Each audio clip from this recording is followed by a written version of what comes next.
লাগছে, ছেলে বাবার গায়ে হাত তুলছে। আবু বকর বলতেছেন, ইয়া রাসূলুল্লাহ, পরিষ্কার ভাষায় বলতে চাই, আবু বকরের দেহের ভিতরে এক বিন্দু রক্ত থাকবে আর কোন ব্যক্তি আল্লাহ এবং তার রাসূল এবং ইসলামকে কটূক্তি করবেন, আবু বকর জিন্দা থাকতে বরদাস্ত করবে না। কথা বলেন ঠিক না বেঠিক? এরপরে সব কিছু আল্লাহ পাক রব্বুল আলামিন আসমান থেকে দেখতেছিলেন, ঠিক কিনা বলেন? জিব্রাইলকে আল্লাহ তাআলা বলেন যে, জিব্রাইল আর বসে থাকা যাবে না, মুহাম্মদের কানে কানে জানায় দাও আবু বকর যে কাজটা করেছে এটা একজন মুসলমানের ঈমান, এটাই তার ভালোবাসা, এটাই আশিক রাসূল হওয়ার পরিচয়, এটাই হচ্ছে একজন মুসলমানের বৈশিষ্ট্য চরিত্র। আবু বকর যে কাজটা করেছে এটাই ঠিক, এটাই রাইট। কথা বলেন ঠিক না ঠিক? আল্লাহ রাসূল জিব্রাইল আমিন আয়াত নাযিল করলেন সূরাতুল মুজাদালা। বলেন সূরার নাম কি? সূরাতুল মুজাদালা 22 নম্বর আয়াত। হে দামদার যুব সমাজ, গুগলের ভিতরে সার্চ দিয়ে জীবনে বহুত কিছু দেখছেন, আজকে বাসায় যাবেন সার্চ দেবেন সূরাতুল মুজাদালা 22 নম্বর আয়াত, সার্চ দিয়ে পড়বেন। মুফতি রাকিবুল ইসলাম মাহমুদী যে সমস্ত কথা বলে যাচ্ছেন, চ্যালেঞ্জ করে বলে যাচ্ছি, দেখো পড়ো বুঝো আল্লাহর কোরআনের সাথে আমি নালায়েকের এই সমস্ত কথা মিল আছে কিনা।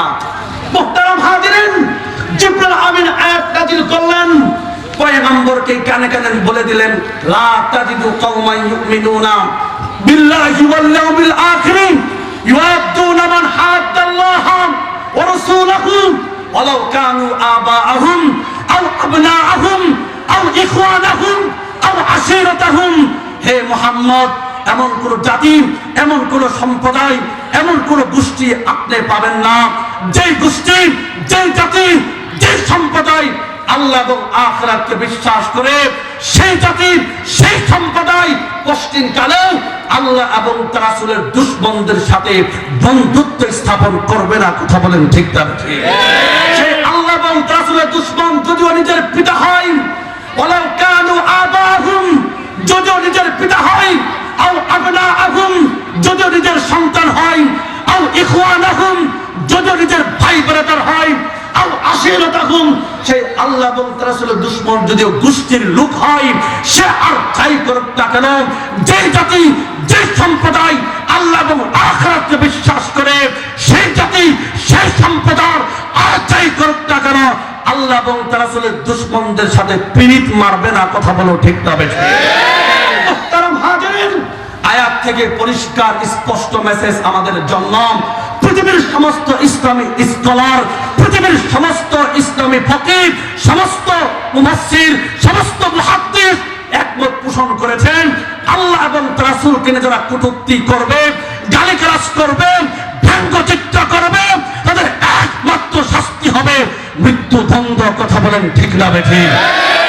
মুহতারাম হাজিরিন, আমরা পরিষ্কার ভাষায় বলতে চাই, আল্লাহ এবং তার রাসূলকে যারা গালিগালাজ করবেন, কটূক্তি করবেন, ওই কোরআনের কোনো ধর্মীয় পরিচয় নাই, কোনো গোত্রের পরিচয় নাই, কোনো রাজনৈতিক পরিচয় নাই।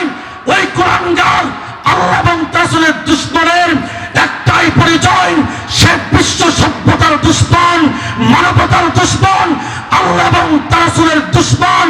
ওই কোরআনগার সে মুসলমানদের কলিজার দুশমন। কথা বলে ঠিক না নাকি? এই তো শুনলেন আবু বকর সিদ্দিকের কথা। আসুন উমর ফারুক রাদিয়াল্লাহু তাআলা আনহুর কথা শুনি। নাম তার উমর ফারুক, নাম তার উমর ইবনে খাত্তাব।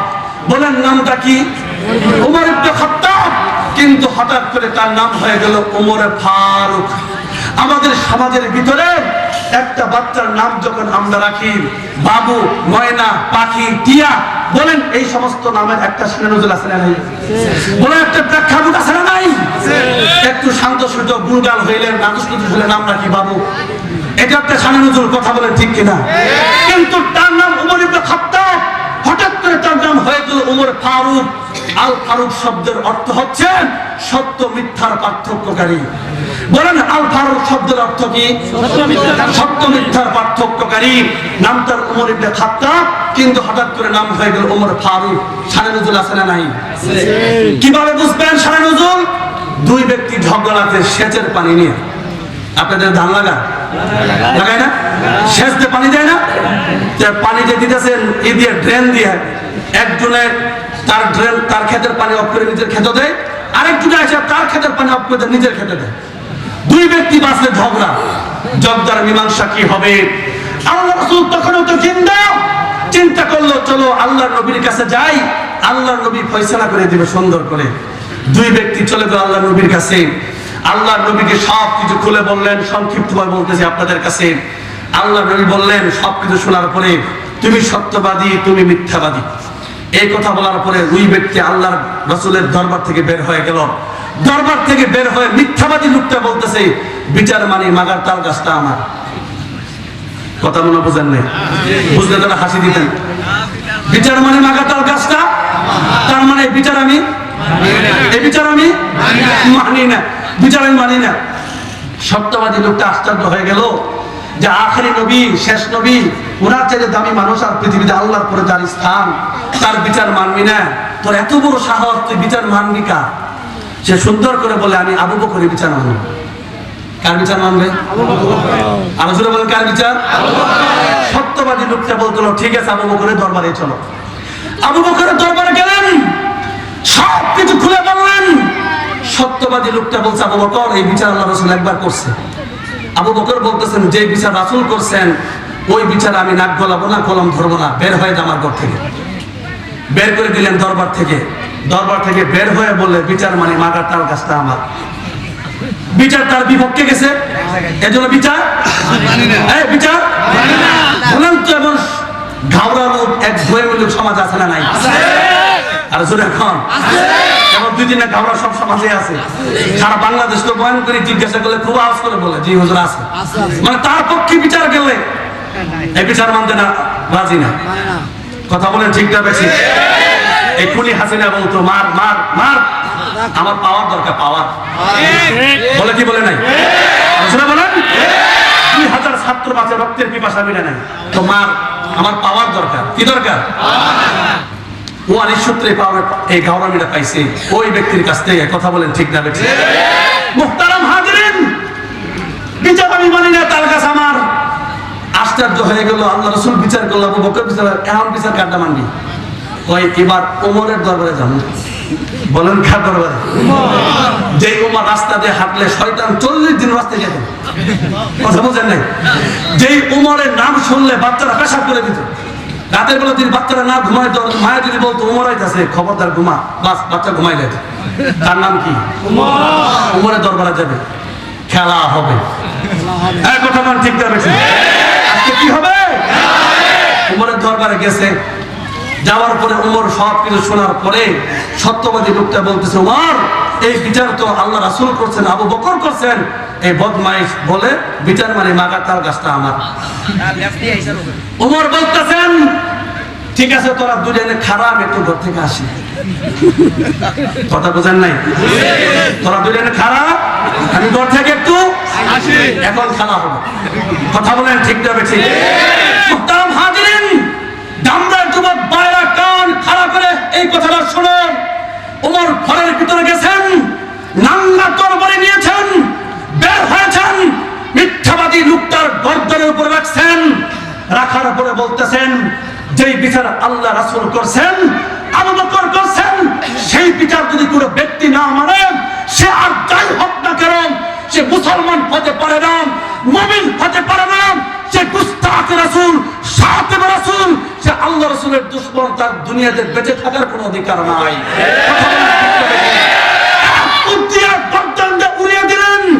মিথ্যা সত্যবাদী লোকটা দৌড়ায় দৌড়ায় আল্লাহ রাসূলের দরবারে গিয়ে বলেন, ইয়া রাসূলুল্লাহ, কিচ্ছাটা খতম আছে। কিচ্ছা কি হয়ে গেছে? খতম হয়ে গেছে ইয়া রাসূলুল্লাহ। রাসূল বলেন, কিসের কিচ্ছা খতম? তো দুই ব্যক্তি যাচ্ছিলাম বিচার নিয়ে, আসে বিচার মানে নাই। আবু বকরের কাছে একই বিচার করছি, উমরের কাছে গেছি, ছাইলেতে নাই মানে লাইছে। ইয়া রাসূলুল্লাহ, আমারও মারতো, আমি দৌড়ায় দৌড়ায় আপনার দরবারে চলে এসে আমার ধরতে পারে নাই উমর। কথা বলেন ঠিক না বেশি? মুহতারাম হাজিরিন, আর তখন পর্যন্ত নবীর দুশমনের সাথে আল্লাহ রাসূলের বিচার না মানলে তার কি হবে আয়াত নাযিল হয় নাই। রাসূল চিন্তা করলেন, আমার কাছে যখন বিচার নিয়ে আসে সেই লোকটা ছিল মুসলমান, সেই লোকটাকে ওমরে যে মারছে, ওমর কামটা ঠিক করে নাই। কারণ তখন পর্যন্ত আয়াত নাজিল হয় নাই। কথা বলেন ঠিক না বেঠিক? সবকিছু আল্লাহ পাক রব্বুল আলামিন আসমান থেকে দেখতেছিলেন। জিব্রাইলকে বলে, জিব্রাইল বসে থাকা যাবে না, মুহাম্মদকে জানাই দাও ওমর যে কাজটা করেছেন এটাই প্রেম, এটাই ভালোবাসা, এটাই তার ঈমান, এটাই হচ্ছে আশিক রাসূল হওয়ার এক নাম্বার পরিচয়। কথা বলেন ঠিক না বেঠিক? আমরা যুব সমাজ গুগলে সার্চ করে দেখো, পড়ো মুফতি রাকিবুল ইসলাম মাহমুদের কথার সাথে আল্লাহর কোরআনের সেই কথার গুলো মিল আছে কিনা। সূরাতুন নিসা 63 নম্বর আয়াত, সূরাতুন নিসা 63 নম্বর আয়াত, সূরাতুন নিসা 63 নম্বর আয়াত। জিব্রাইল মুহাম্মদের কানে কানে বলে, ফালা রাব্বিকা লা ইউমিনুনা হাত্তা ইউহাক্কিমুকা ফীমা শাজারা বাইনাহুম সুম্মা লা ইয়াজিদু ফী আনফুসিহিম হারাজান মিম্মা কাদাইতা ওয়া ইউসাল্লিমু তাসলিমা। হে মুহাম্মদ, না না, তোমার রবের কসম, তোমার রবের কসম, তোমার রবের কসম, লা ইউমিনুনা হাত্তা ইউহাক্কিমুকা ফীমা শাজারা বাইনাহুম। দুই ব্যক্তি পরস্পরের ঝগড়া হয়েছে, আপনাকে বিচারক হিসেবে মানে নাই, সেই কষ্টের কালেও আর যাই হোক মুমিন হতে পারে না। কথা বলেন ঠিক না বেঠিক? মুহাম্মদ সুতরাং ওমর কোন মুমিন মুসলমানকে মারে নাই, সে শাতিম রাসূলকে মেরেছে, সে গুস্তাখ রাসূলকে মেরেছে, সে আল্লাহ এবং রাসূলের দুশমনকে হত্যা করেছে। কথা বলেন ঠিক না বেঠিক? আপনি বিচার করলে শুধু কোনো মতে মানলে হবে না। আল্লাহ বলেন, সুম্মা লা ইয়াজিদু ফী আনফুসিহিম হারাজাম মিম্মা কাদাইতা। আপনি যে বিচার করবেন সেই বিচারকে স্বতঃস্ফূর্তভাবে মানতে হবে। ওয়ালা ওয়াইসাল্লিমু তাসলিমা, সেই বিচার সম্পর্কে কোনো কণ্ঠাবোধ থাকা যাবে না। পরিপূর্ণভাবে সেই বিচারকে মানলেই সবেমাত্র কেবলমাত্র এইমাত্র সে একজন মুসলমান, অন্যথায় সে মুমিন হতে পারে না। কথা বলেন ঠিক না বেঠিক?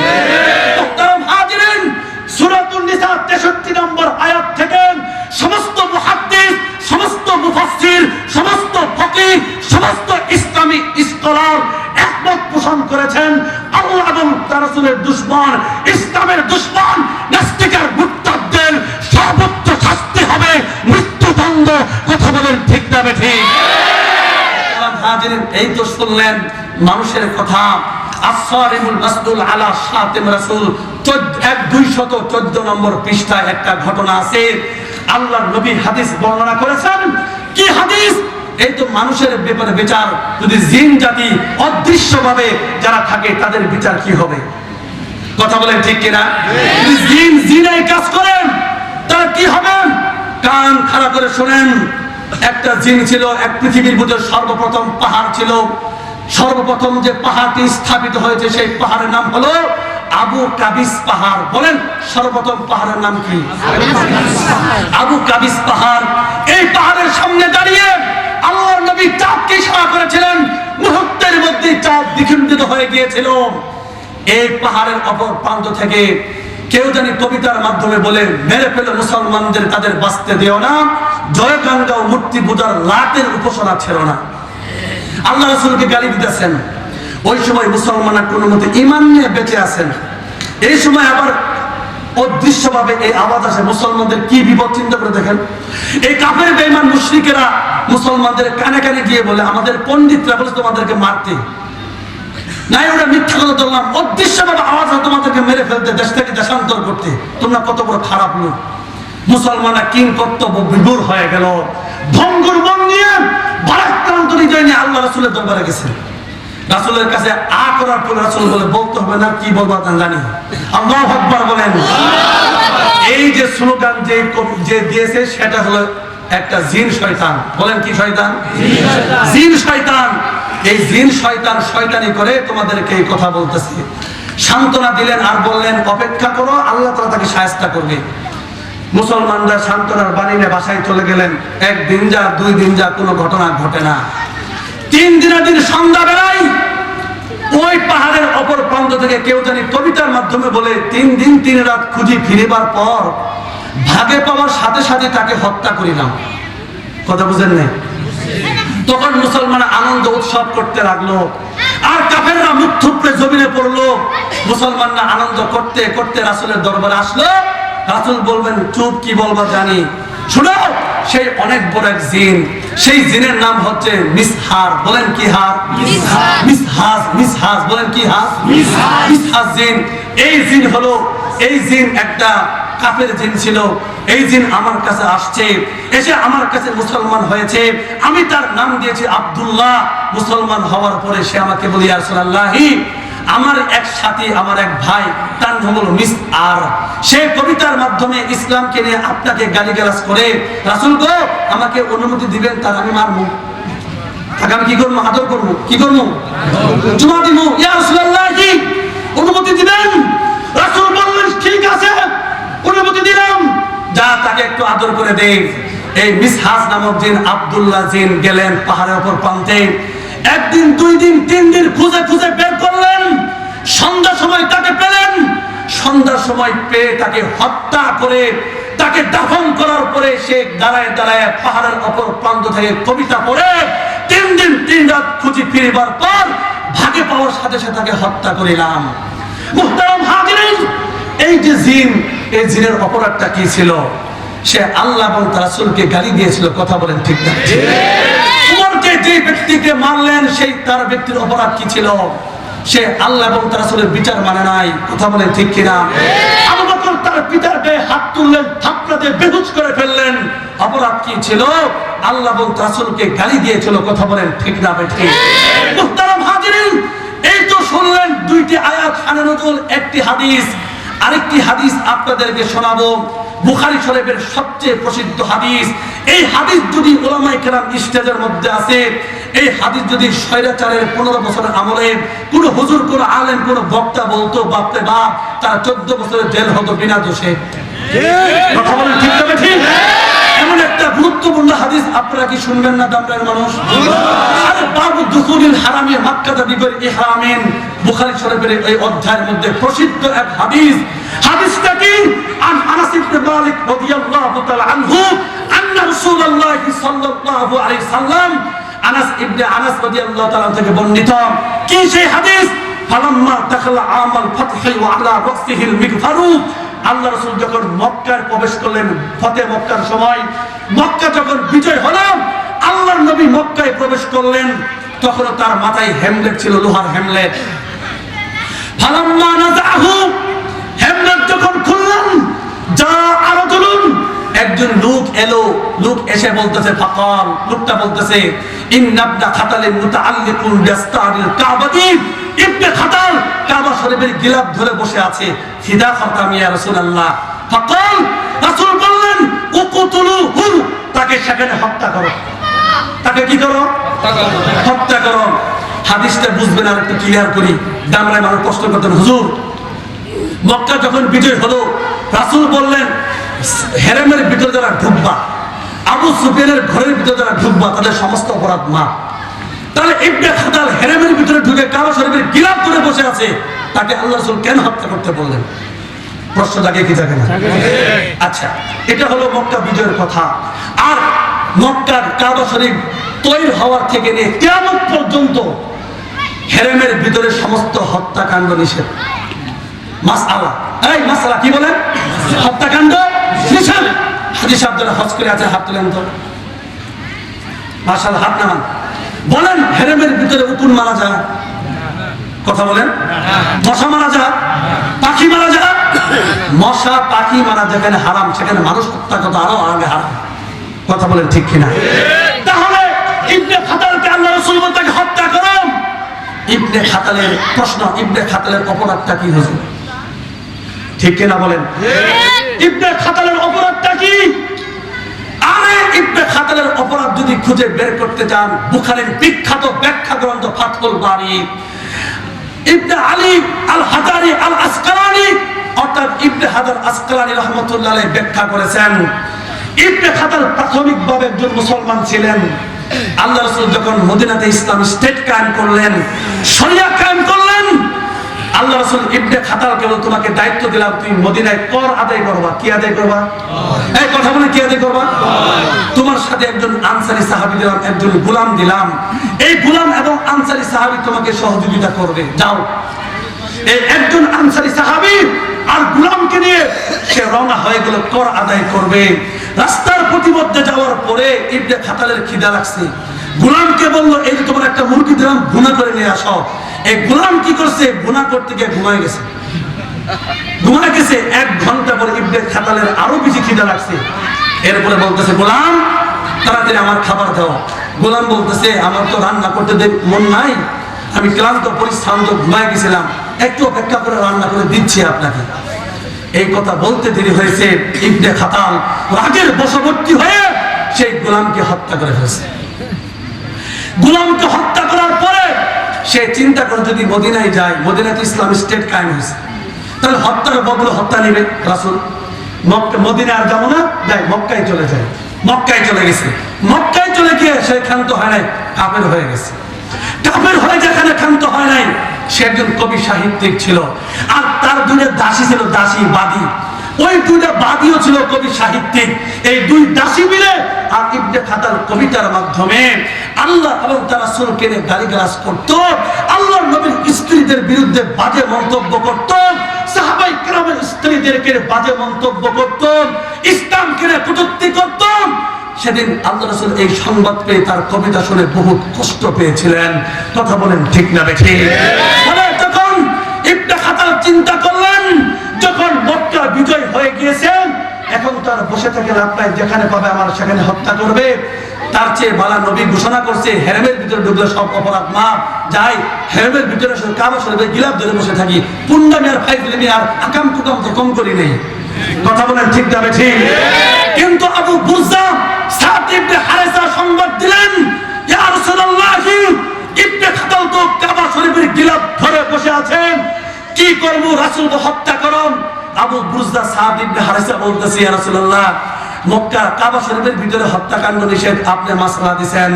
রাসূল বলে, আবু বুরজা সাদ ইবনে হারেসা, কিছুক্ষণ সময়ের জন্য এই বিধান আমার কাছ থেকে উঠায় নেওয়া হয়েছে, তাকে হত্যা করুন। আবু বুরজা সাদ ইবনে হারেসা তাকে গিলাফ থেকে টেনে হেসড়ে ধরে এনে মাকামে ইব্রাহিম এবং হযরত আসওয়াদের মাঝখানে ফেলে তাকে হত্যা করে জাহান্নামে পাঠিয়েছেন। দামরাই যুব সমাজকে প্রশ্ন করি, বৃদ্ধ বাবাদেরকে, ইবনে খাতালের অপরাধটা কি ছিল? একটু কথা বলেন। একটু কথা বলেন, জুড়ে বলেন, বলেন ইবনে খাতালের অপরাধটা কি ছিল? আল্লাহ এবং তার রাসূলকে নিয়ে কটূক্তি করেছিল, গালিগালাজ করেছিল। কথা বলেন ঠিক না বেঠিক? এবার প্রশ্নের উত্তর চিৎকার করে দিবেন। যদি আমাকে ওই ধরনের হুজুর পান্নায় যে ওয়াজ করে যেমন সকালবেলা উঠে বলবেন জুলাইকা পুরুষ না মহিলা ছিল, সবক আদায় করে আপনাদের কাছ থেকে যাব, একটা থিম আপনাদের মাথায় দিব, যে থিম নিয়ে ঈমান আকীদাকে বিশুদ্ধ করে কিয়ামতের ময়দানে ঈমান দাঁড়িয়ে যেন দাঁড়াইতে পারেন। সেই দিন যেন আমার কথা মনে থাকে, মুফতি রাকিবুল ইসলাম মাহমুদী যে ওয়াজ করেছিল, সেই ওয়াজের উপরে আছি। আল্লাহ এবং কোরআন এবং সুন্নাহ থেকে বলেছি, ওলামায়ে কেরাম স্টেজের মধ্যে আছে, একটা কথা বাইরে থেকে বলি নাই। শুনুন, আবু বকরের পিতার আবু কুহাফার অপরাধ কি ছিল? জোরে বলেন, জোরে বলেন। রাসূলকে নিয়ে কটূক্তি করেছিল, বলেন কি অপরাধ ছিল? হযরত ওমর ফারুক যে হত্যা করলেন, ওই ব্যক্তির অপরাধ কি ছিল? জিনকে যখন হত্যা করলো, সেই জিনের অপরাধ কি ছিল? ইবনে খাতালের অপরাধটা কি ছিল? একটু কথা বলেন, কি অপরাধ ছিল? যুগে যুগে যারা রাসূলকে নিয়ে, আল্লাহ এবং রাসূল ইসলামকে নিয়ে কটূক্তি করেছে, তাদের তওবা হচ্ছে মৃত্যুদণ্ড। কথা বলেন ঠিক না বেঠিক? আরে সারা দেশে বলি, হে দামদার মানুষ, স্পষ্ট ভাষায় শুনে রাখুন, নাস্তিক আর মুরতাদ যদি আশেপাশে থাকেন, শুনে রাখুন, মুসলমানের স্পষ্ট পয়গাম হলো এই, আমাকে মেরে ফেলবা, মেরে ফেল, আমার স্ত্রীকে মেরে ফেলবা, মেরে ফেল, আমার সংসার ধ্বংস করে দিবা দেন, আমার পিতা মাতা ভাই বোনেদের সব কিছু ধ্বংস করে দিবা। গোল টেবিলের মধ্যে বসে আপস করে সমাধান করার স্কোপ আছে। কথা বলেন ঠিক না বেঠিক? কিন্তু আল্লাহ এবং রাসূলকে নিয়ে কটূক্তি করবেন, ইসলামকে নিয়ে কটূক্তি করবেন, খোদার কসম ওই নাস্তিক মুরতাদদের সাথে ইসলাম প্রেমিক তাওহীদতা কষ্টের কালে কম্প্রোমাইজ করবে না। কথা বলো ঠিক না বেঠিক?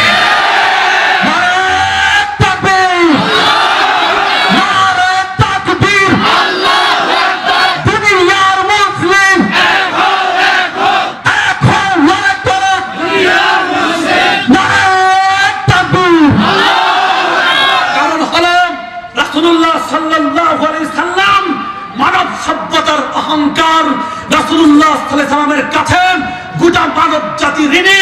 তিনি পৃথিবীকে একটি উন্নত সমৃদ্ধ আলোকিত সমাজ উপহার দিয়েছেন, কিন্তু দুঃখজনক হলেও সত্য যে মানব জাতির প্রতি এত বড় অনুগ্রহশীল এই মহামানবের প্রতি এক শ্রেণীর অমানুষ পাপিষ্ঠ নরধম প্রায় অবমাননাকর মন্তব্য করে নিজেদের হীন মানসিকতার জানান দেয়। রাসূলুল্লাহ সাল্লাল্লাহু আলাইহি ওয়াসাল্লামের প্রতি রাসূলুল্লাহ সাল্লাল্লাহু আলাইহি ওয়াসাল্লামের অতুলনীয় পবিত্র চরিত্রে কালেমা লেপনের অপচেষ্টা চালায়। এতে করে স্বাভাবিকভাবেই রাসূল প্রেমিক মুসলিম উম্মার হৃদয়ে রক্তক্ষরণ ঘটে। প্রতিবাদে আর সমুদ্র হিমাচল কেঁপে ওঠে, জনপদে জনপদে বিক্ষোভ আর দুঃখের আগুন জ্বলে ওঠে।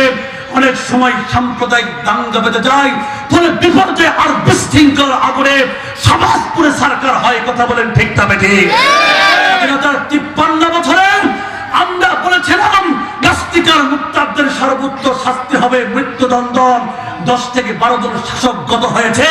মুসলিম উম্মাহর এই হৃদয়ের কথা কোন শাসক বুঝার চেষ্টা করে নাই। কথা বলেন ঠিক না বেঠিক? দাউদ হাজারী নামক এক কুলাঙ্গার ছিল, আল্লাহ এবং তার রাসূলকে গালি দিয়েছিল। গোটা বাংলাদেশের যুব সমাজ যখন ফুঁসে উঠল, দাবি করল তার সর্বোচ্চ শাস্তি মৃত্যুদণ্ড হবে। শাসক সেই শাসক, সেই সময় শাসক আমাদের কথা কর্ণপাত করে নাই। কথা বলেন ঠিক না বেঠিক? চ্যালেঞ্জ করে বলতে পারি, যদি কুলাঙ্গার দাউদ হাজারীর বিচার হতো, কুলাঙ্গার সালমান রুশদির জন্ম বাংলার জমিনে হতো না। সালমান রুশদির বিচার হলে কুলাঙ্গার ডক্টর আহমদ শরীফের জন্ম বাংলার জমিনে হতো না। ডক্টর আহমদ শরীফের বিচার হলে কুলাঙ্গার হুমায়ুন আজাদের জন্ম বাংলার জমিনে হতো না। হুমায়ুন আজাদের বিচার হলে কুলাঙ্গার তসলিমা নাসরিনের জন্ম বাংলার জমিনে হতো না। তসলিমা নাসরিনের বিচার হলে কুলাঙ্গার ফরিদা রহমানের জন্ম বাংলার জমিনে হতো না। ফরিদা রহমানের বিচার হলে কুলাঙ্গার শ্যাম পাসিলার জন্ম বাংলার জমিনে হতো না। শ্যাম পাসিলার বিচার হলে কুলাঙ্গার শ্যামল কান্তির জন্ম বাংলার জমিনে হতো না।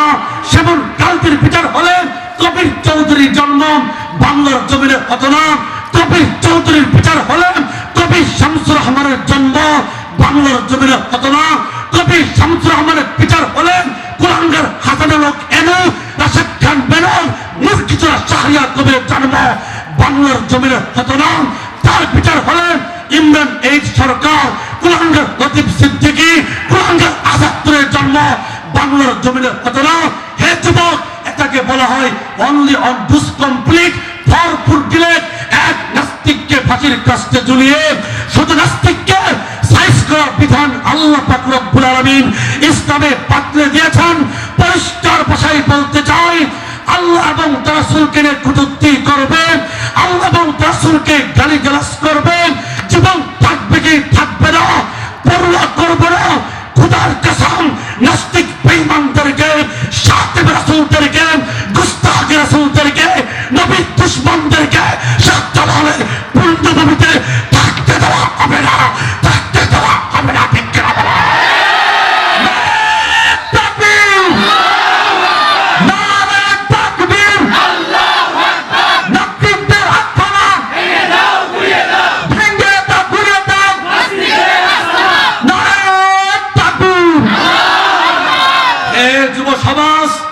আপনাদেরকে বলি, এই দেশে কিছু নাস্তিক আর মুরতাদের গোষ্ঠীরা আছে, তারা মনে করে ইসলাম বাংলাদেশে কচুরি পানার নেই, দেশে আসছে। কথা বলেন ঠিক না বেঠিক? রাখবেন, এক সাগর রক্তের বিনিময়ে ইসলাম আমাদের দেশে ধামরাই পর্যন্ত এসে পৌঁছেছে। কথা বলেন ঠিক না বেঠিক? আরে তারিকুল ইসলাম শাহ নূরজীবাদী দেখো, পড়ো, বুঝো।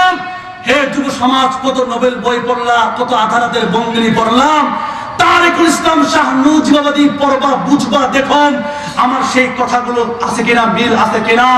সুদূর আটলান্টিক মহাসাগরের পূর্ব পার্শ্বে মাদিনাতুল আসিফে থেকে দেখো উকবা ইবনে নাফের কবর সেখানে পড়ে আছে। সুদূর চীনে গিয়ে দেখো উসমান বিন আব্বাসের কবর সেখানে পড়ে আছে। সুদূর জর্দান গিয়ে দেখো জাফর তৈয়ার আব্দুল্লাহ রাওয়াহার কবর সেখানে পড়ে আছেন। সুদূর তুরস্কের রাজধানী ইস্তাম্বুলে গিয়ে দেখো আবু আইয়ুব আনসারীর কবর সেখানে পড়ে আছে। সুদূর মিশরকে দেখো আমর বিন আসের কবর সেখানে পড়ে আছে। সুদূর কুফা থেকে দেখো হযরত আলীর কবর সেখানে পড়ে আছেন। সুদূর ইরাকে গিয়ে দেখো হযরত আব্বাসের কবর সেখানে পড়ে আছেন। সুদূর দামেস্কে গিয়ে দেখো হযরত বেলালের কবর সেখানে পড়ে আছেন। সুদূর আরব সাগরের পারে মাকাম ঈসা গিয়ে দেখো আবু আব্দুল্লাহর কবর সেখানে পড়ে আছেন। সুদূর ময়দানে উহুদে গিয়ে দেখো আমর ইবনে জুমুর কবর সেখানে পড়ে আছেন। সুদূর সোমালিয়াতে গিয়ে দেখো ফজল ইবনে আব্বাসের কবর সেখানে পড়ে আছে। এক সাগর রক্ত পাড়ি দিয়ে হাজারো ব্যক্তি লাখো লাখো ব্যক্তির পবিত্র রক্ত কবরের উপর ভর করে ইসলাম রাজধানী হয়ে জামরাই পর্যন্ত এসে পৌঁছেছে। কথা বলো ঠিক না বেঠিক? হে জামরাই যুব সমাজ, তোমরা কি করবে আমি জানি না। নতুন প্রজন্মের পক্ষ থেকে স্পষ্ট ভাষায় জানিয়ে দিতে চাই, যদি আল্লাহ এবং রাসূলকে নিয়ে যারা কটূক্তি করবেন তার সর্বোচ্চ শাস্তি মৃত্যুদণ্ডের আইন যদি কোনো শাসক পাশ না করেন, খোদার কসম 50,000 কাফন পরিহিত মৃত্যুর শপথ উদ্দীপ্ত তরুণদের মাধ্যমে ওই দেশ স্বাধীনতা বিরোধী শক্তিদের বিরুদ্ধে, শাসকের বিরুদ্ধে 56,000 বর্গ মাইল লাল সবুজের বাংলাদেশে নতুন মুক্তিযুদ্ধ হবে, নতুন মুক্তিযুদ্ধ হবে। ঠিক কিনা বলা?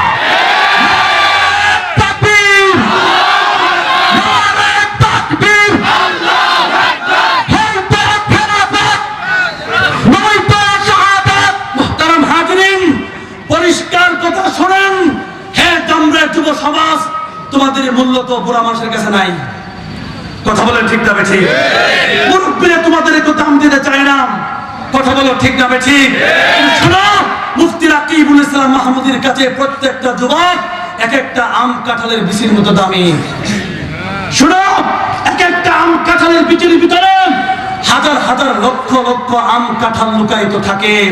হে যুব সমাজ, মুফতি রাকিবুল ইসলাম মাহমুদের কাছে তুমি একটা যুবক এক একটা আম কাঁঠালের বিচির মতো দামি। আমি বিশ্বাস করি একজন যুবকের ভিতরে লক্ষ কোটি মানুষের হেদায়েতের মশাল আছে। কথা বলো ঠিক না বেঠিক? যুব সমাজ যেখানে রক্ত দিয়েছে, যেখানে ঘাম জড়িয়েছে, সেখানে বিজয়ের সূর্য উদিত হয়েছে, কালেমার পতাকা পথ পথ করে উড়েছে। কথা বলো ঠিক না বেঠিক? এই 52 ভাষা আন্দোলন চলতেছিল, যুবক তোমরা যখন রক্ত দিয়েছ 52 ভাষা আন্দোলন সফল হয়েছে। 69 গণঅভ্যুত্থানের আন্দোলন চলতেছিল, যুবক তোমরা যখন রক্ত দিয়েছ 69 গণঅভ্যুত্থানের আন্দোলন সফল হয়েছে। 71 স্বাধীনতা বিপ্লবের আন্দোলন চলতেছিল, যুবক তোমরা যখন রক্ত দিয়েছ 71 স্বাধীনতা বিপ্লবের আন্দোলন সফল হয়েছে। আর 75 সিপাহী বিপ্লবের আন্দোলন চলতেছিল, যুবক তোমরা যখন রক্ত দিয়েছ 75 সিপাহী বিপ্লবের আন্দোলন সফল হয়েছে। 90 স্বৈরাচার পতনের আন্দোলন চলতেছিল, যুবক তোমরা যখন রক্ত দিয়েছ 90 স্বৈরাচার পতনের আন্দোলন সফল হয়েছে। 94 তসলিমা নাসরিন যখন দেশ বিরোধী, স্বাধীনতা বিরোধী, বুরকা বিরোধী ষড়যন্ত্র করতেছিল, যুবক তোমরা যখন স্লোগান তুলেছিলে এক দফা এক দাবি তসলিমা তুই কখন যাবি, যেই তসলিমা বুরকার বিরুদ্ধে চারণ করেছিল সেই তসলিমা সেই বুরকা পরে মামুর বাড়ি দিল্লি গিয়ে পড়েছিল। কথা বলো ঠিক না বেঠিক? 2013 সালে নাস্তিকার মুরতাদের গোষ্ঠীরা যখন আল্লাহ এবং রাসূলকে গালিগালাজ করলো, বয়োবৃদ্ধ নবী শাইখুল ইসলাম আহমদ শফিকে দ্বারা তেতুল হুজুর বলে যখন ডাক দিল, সেদিন তিনি ডাক দিয়েছিলেন 56,000 বর্গ মাইল টেকনাফ থেকে নিয়ে তেতুলিয়া পর্যন্ত, রূপসা থেকে নিয়ে পাথুরিয়া পর্যন্ত। তার ডাকে সারা দিয়ে সেদিন শাপলা চত্বরে এক সাগর রক্ত ঢেলে দিয়েছিলেন। কথা বলো ঠিক না বেঠিক? সেদিন নাস্তিকার মুরতাদের গোষ্ঠীরা গর্তের ভিতরে ঢুকেছিল, গর্তের ভিতরে ঢুকেছিলাম। হে যুবক, আজ সেই গর্তের ভিতরে পাথরের চাপা দাও, ঘোষণা করলাম জামরাইয়ের একজন যুবক বেঁচে থাকতেন, নাস্তিকার মুরতাদের গোষ্ঠীরা গর্তের ভিতরে থাকবি, খোদার কসম গর্ত থেকে বের হতে পারবি না, বের হতে পারবি না। ঠিক কিনা বলা? মুহতারাম হাজিরিন, একজন প্রস্তুত আছেন তো ইনশাআল্লাহ? তার ধারাবাহিকতায় 2024 সালে 5 আগস্ট যখন ছাত্ররা তাদের যুক্তির দাবি নিয়ে শাসকের কাছে বলল আমরা কোনো কোটা চাই না, মেধার ভিত্তিতে চাকরি চাই, কথা বলেন ঠিক না ঠিক?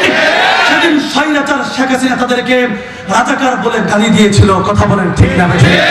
সেদিন আসিফ আর নাহিদ সার্জিদ আসকার আব্দুল্লাহ মামুনুল হক চরমনায় পীর ফয়জুল করিম আপনাদেরকে ডাক দিয়েছিলাম।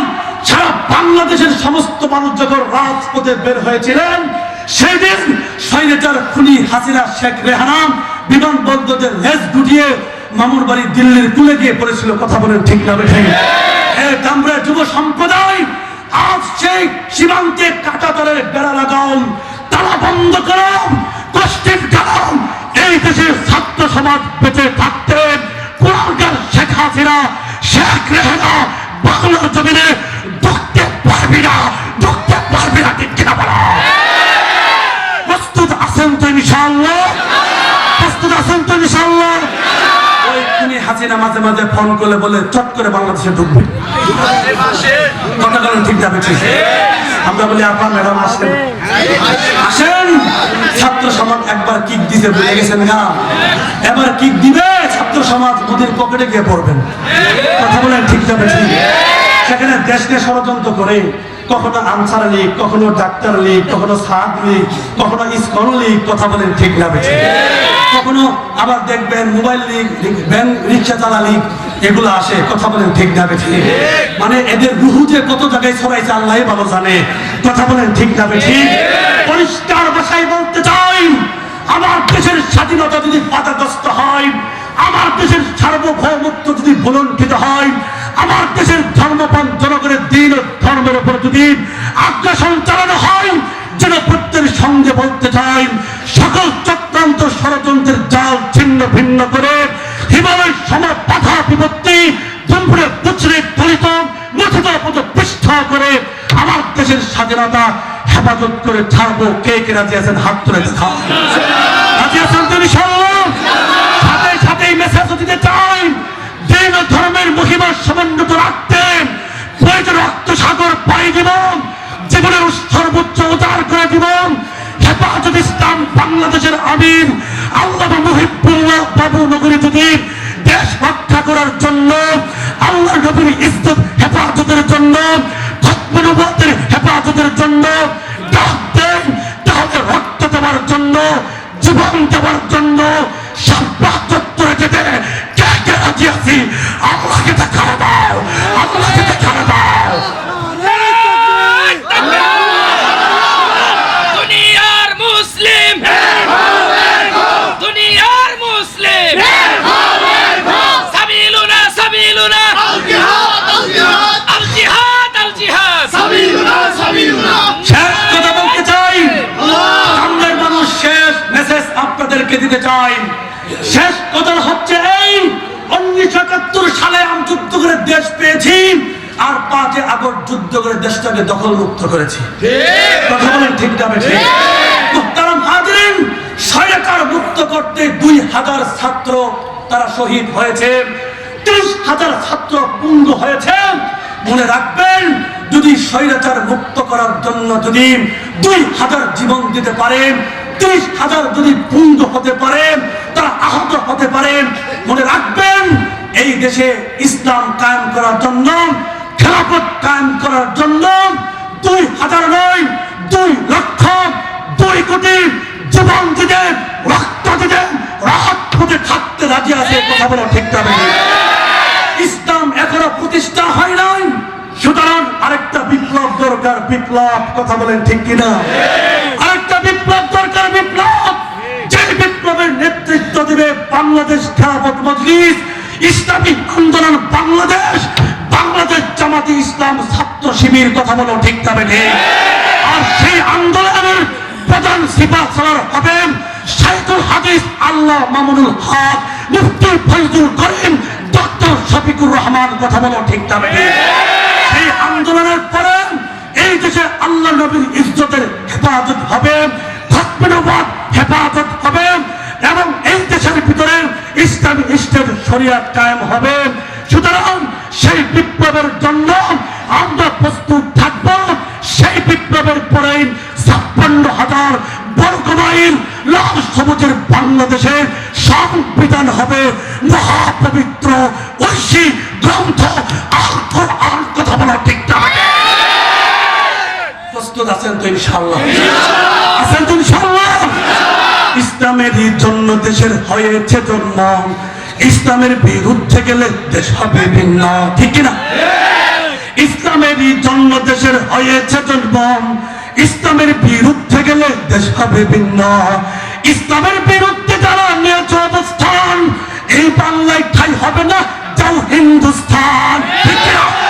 এই চলো চলো সামনে চলো, বস্তুকণ্ঠে অবস্তুল সবাই মিলে একই তালে দাও না স্লোগান, নারায়ে তাকবীর, আল্লাহু আকবার। হয় না, জোরে বলতে হবে, নারায়ে তাকবীর, আল্লাহু আকবার। বিশ্বনবীর অপমান সইব না রে মুসলমান, বিশ্বনবীর অপমান, বিশ্বনবীর অপমান সইব না রে মুসলমান। এই দিল্লি না ঢাকা, ঢাকা ঢাকা, জবাব করে তো দিল্লির পক্ষে কারা কারা আছে দেখেন, কয় না গেলে বলেন দিল্লি না ঢাকা,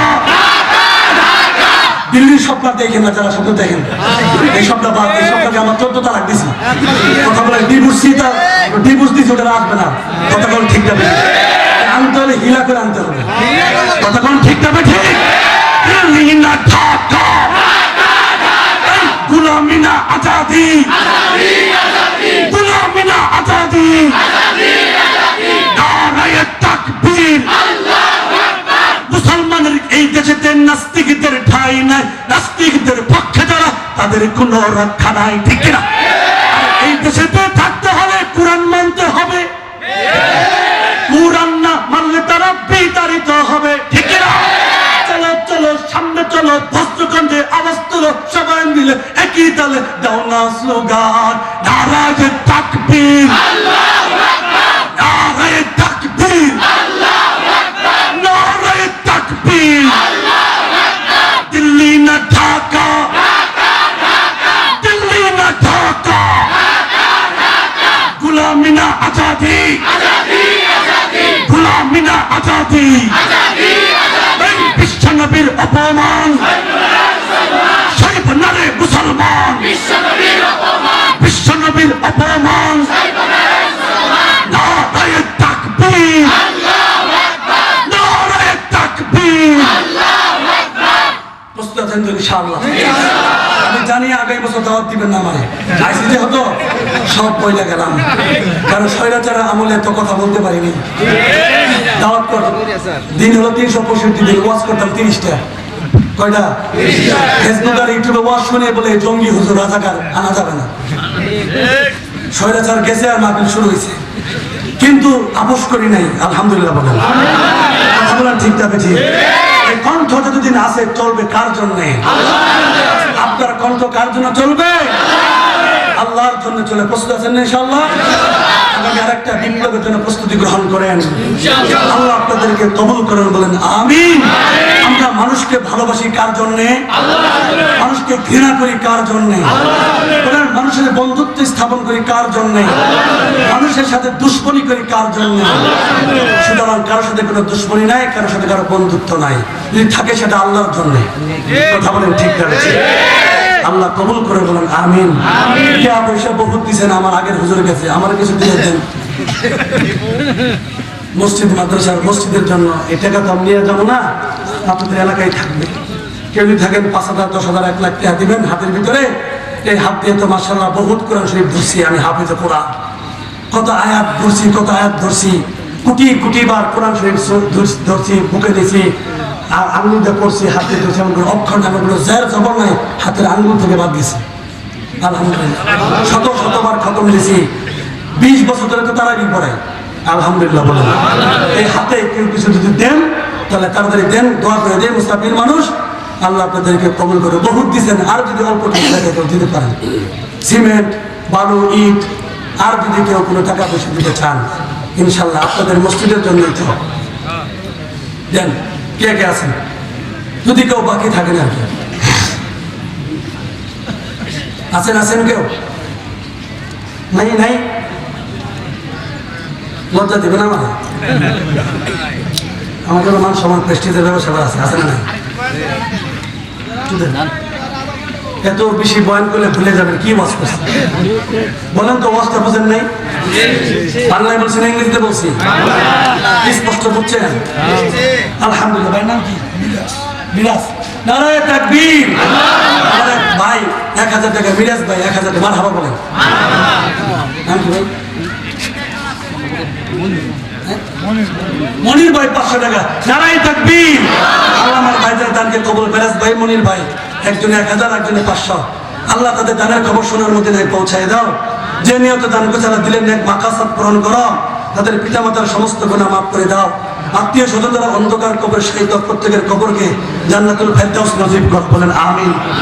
আর কে আছেন বলেন, তাড়াতাড়ি বলেন, বলেন আর কে কে আছেন? নাই নাই, আমজাদ ভাই 1000 টাকা, নারায়ে তাকবীর। আল্লাহ আমজাদ ভাই দানকে কবুল করে নাও। যে নিয়তে দান করছে দিলেন এক মাকাসাদ পূরণ করো। আব্দুর রাজ্জাক ভাই 1000 টাকা, মারহাবা বলেন, নারায়ে তাকবীর। আল্লাহ ভাইদের দানকে কবুল করে নাও। হ্যাঁ, নাম ছাড়া 2000, আল্লাহ আল্লাহ নাম ছাড়া 2000 দিয়েছে, কোন নিয়তে দান করছে জানি না, তা দিলেন এক মাকাসাদ পূরণ করো। সন্তানগুলোকে মানুষের মতো মানুষ হওয়ার তৌফিক দান করো। স্বামী স্ত্রীর মহব্বত বাড়ায় দাও। আত্মীয় স্বজন যারা অন্ধকার কবর শায়িত, প্রত্যেকের কবরকে তুমি জান্নাতুল ফেরদাউস নসিব করো। আর কে আছেন বলেন, তাড়াতাড়ি বলেন, এত বেশি না, বসে না, কেউ যায় না। মাশাআল্লাহ, চেয়ারম্যান এক মুষ্টি দিছে, মাথায় কোন এক বুঝা, মাশাআল্লাহ।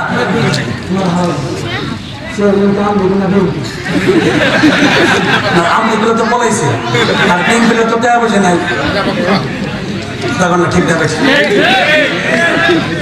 নিরপেক্ষ নারায়ে তাকবীর। জনপ্রিয়তা আছে, বোঝা গেছে, স্বতন্ত্র এগুলো পাস করছে, তারপর নির্দেশ লাগে না।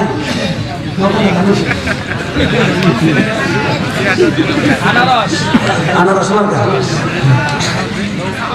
আনারস, এরপরে আপনার ট্রাক, এরপরে চশমা, এগুলো সব বলে রুহু, সরে ফেলে রুহু।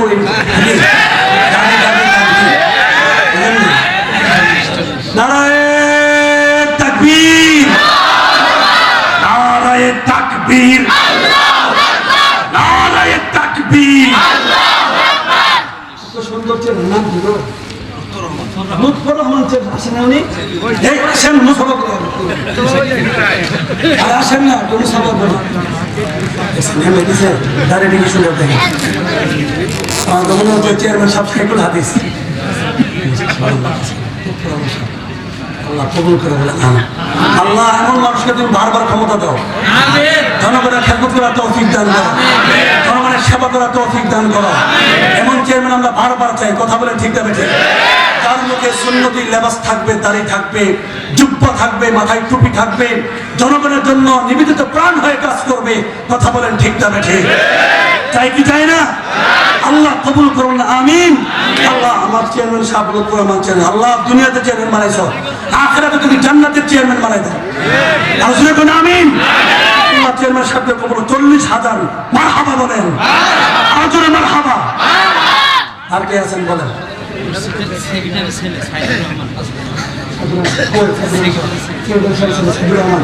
আছেন? দাঁড়ান, চেহারা দেখি। সেক্রেটারি ছিলেন, মাশাআল্লাহ, সাইদুর রহমান ভাই 5,000 টাকা, নারায়ে তাকবীর। আল্লাহ তুমি সাইদুর রহমান ভাইয়ের দানকে কবুল করে নাও। যে নিয়তে দান করে দিলেন নেক মাকাসাদ বানায় দাও। আল্লাহ তোমার ঘরের সেক্রেটারি হিসেবে ছেলে, আল্লাহ তাকে জান্নাতের জন্য সেক্রেটারি বানিয়ে দিও, বলেন আমিন। আর কে কে আছেন বলেন? জানেন না, দোয়া হবে কিন্তু অনেক সুন্দর দোয়া হবে, পরে কিন্তু মিস করবেন, আফসোস করবেন। তারপরে আছেন কে কে আছেন বলেন, তাড়াতাড়ি বলেন। হ্যাঁ, নাই নাই, 500, 1000, 200, 300 টাকা দেন, যে ইনশাআল্লাহ 40,000 পাইছেন, দুটো হয়ে গেছে। ভালো লাগবে। যে সুন্দর মসজিদ বানাইছেন, কয়তলা ফাউন্ডেশন? 3 তলা, বহুত টাকা দরকার, 40 লাখ, 80 লাখ দরকার, এত বড় মসজিদ। হ্যাঁ, নাই নাই, আল্লাহ তুমি কবুল করো, বলেন আমিন। চেয়ারম্যান সাহেবের কথা বারবার মনে করতেছে, আল্লাহ তাকে কবুল করো, সারা জীবন মনে থাকবো ইনশাআল্লাহ। জি, ইস্তেগফার করি, দরুদ শরীফ পড়ি আগে। আল্লাহুম্মা সাল্লি আলা মুহাম্মাদিন ওয়া আলা আলি মুহাম্মাদ কামা সাল্লাইতা আলা ইব্রাহিম ওয়া আলা আলি ইব্রাহিম ইন্নাকা হামিদুম মাজিদ। اللهم بارك على محمد وعلى آل محمد كما باركت على إبراهيم وعلى آل إبراهيم إنك حميد مجيد أستغفر الله ربي من كل ذنب وأتوب إليه لا حول ولا قوة إلا بالله العلي العظيم الحمد لله رب العالمين ربنا ظلمنا أنفسنا وإن لم تغفر لنا وترحمنا لنكونن من الخاسرين رب ارحمهما كما ربياني صغيرا رب ارحمهما كما ربياني صغيرا আয় আল্লাহ কতিপয় গুনাহগার বান্দা গুনার বোঝা মাথায় নিয়ে আল্লাহ তোমার কথা শোনার পরে পয়গম্বরের হাদিস শোনার পরে আয় আল্লাহ উলামায়ে কেরাম তলবায়ে ইলম কোটি কোটি মাসুম বাচ্চাদেরকে নিয়ে হাদি সাহেবদেরকে নিয়ে চেয়ারম্যান সাহেবদেরকে নিয়ে আল্লাহ যুবক ভাইদেরকে নিয়ে তোমার শাহী দরবারে দুটি হাত বাড়াইছি আল্লাহ দয়া করে আমাদের तमाम जिंदगी समस्त गुनाहগুলো maaf করে দাও আয় আল্লাহ যারা হাত বাড়াইছেন প্রত্যেকে দিলের নেক মাকাসাদ তুমি কবুল করিয়া নাও অসুস্থ থাকলে শিফা আজলা কামিলা নসিব ফরমাও আয় আল্লাহ অন্তরে পেরেশানি দূর করে দাও আয় আল্লাহ ঋণগ্রস্ত থাকলে ঋণ পরিশোধ করার তৌফিক দান করো আয় আল্লাহ যুবক ভাইদেরকে তুমি ইসলামের জন্য কবুল করিয়া নাও আল্লাহ তাদের পড়াশোনায় বরকত দান করো তাদের কামাই রোজগারে তুমি বরকত দান করো আয় আল্লাহ বৃদ্ধ বাবাদেরকে হায়াতে তয়্যিবা দান করো আল্লাহ নেক আমল বেশি বেশি করার তৌফিক দান করো আয় আল্লাহ তাদের নেক আমলগুলো কবুল ও মঞ্জুর করিয়া নাও আয় আল্লাহ কোটি কোটি মাসুম বাচ্চাদেরকে মাআজার মুআফফিজের মতো কবুল করিয়া নাও যুবক ভাইদেরকে আবু বকর উসমান আলীর মতো কবুল করিয়া নাও আয় আল্লাহ এখানে অনেক মানুষ হাত বাড়াইছেন অনেকের মা নাই অনেকের বাবা নাই আয় আল্লাহ অন্ধকার কবর শায়িত তাদের কবরগুলো তুমি জান্নাতের বাগান বানায়া দাও আল্লাহ সন্তান হাত বাড়াইছেন চোখের পানি ফেলতেছেন আয় আল্লাহ সন্তানের দোয়া কবুল করিয়া আমাদের পিতামাতার কবরগুলো জান্নাতুল ফেরদাউস বানায় দাও আয় আল্লাহ যাদের পিতামাতা এখনো দুনিয়াতে বেঁচে আছে হায়াতে তয়্যিবা দান করো আল্লাহ আয় আল্লাহ অনেক মা অনেক বোনেরা হাত বাড়াইছেন আমার মা আমার বোনদেরকে যুগের রাবিয়া বুসরি হিসেবে কবুল মঞ্জুর করিয়া নাও আয় আল্লাহ এই সমাজের মহিলাদেরকে আম্মা জান আয়েশার মতো কবুল করিয়া নাও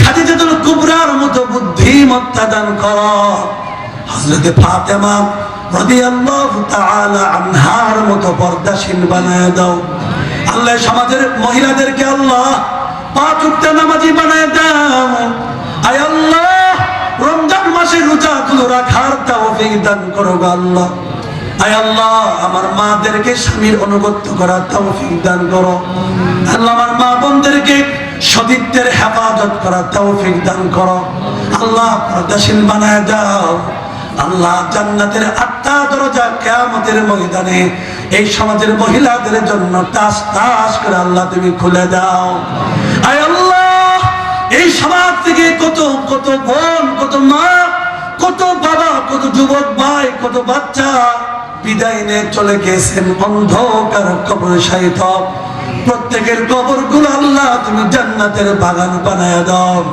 আয় আল্লাহ অনেক মানুষ আজকের মাহফিলকে কেন্দ্র করিয়া আল্লাহ অনেক টাকা দান করছে দানের খবর আল্লাহ সোনার মদিনায় পৌঁছায় দাও আল্লাহ যে নিয়তে দান করছে দিলের নেক মাকাসাদ তুমি পূরণ করিয়া দাও আয় আল্লাহ বিশেষ করে চেয়ারম্যান সাহেব 40,000 টাকা দান করছে দানের খবর সোনার মদিনায় পৌঁছায় দাও ঈমান আমলে তাকে তুমি বরকত দান করো আয় আল্লাহ তার চেহারার নূরে নূরান্বিত করে দাও আল্লাহ তুমি দুনিয়ার ক্ষমতা আরো বাড়ায় দাও আয় আল্লাহ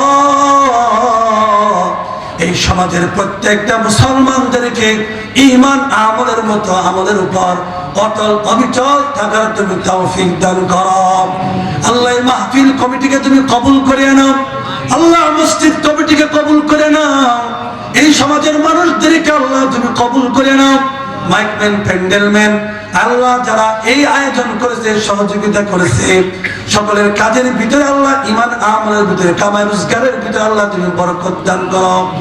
ইমাম সাহেবকে আল্লাহ তুমি কবুল করে নাও, মুয়াজ্জিন সাহেবকে কবুল করে নাও, উলামায়ে কেরাম যারা স্টেজের মধ্যে আছে সকলকে তুমি দিনের দাঈ হিসাবে কবুল করিয়ে নাও। আয় আল্লাহ, যা কিছু চাইলাম তা দিয়ে দাও, যা কিছু চাইতে পারলাম না কিন্তু আমাদের জন্য প্রয়োজন তা তুমি দিয়ে দাও। সমস্ত অনিষ্ট থেকে আল্লাহ তুমি আমাদেরকে হেফাজত করো, আসমানি বালা থেকে হেফাজত করো, জমিনের বালা থেকে আমাদেরকে হেফাজত করো।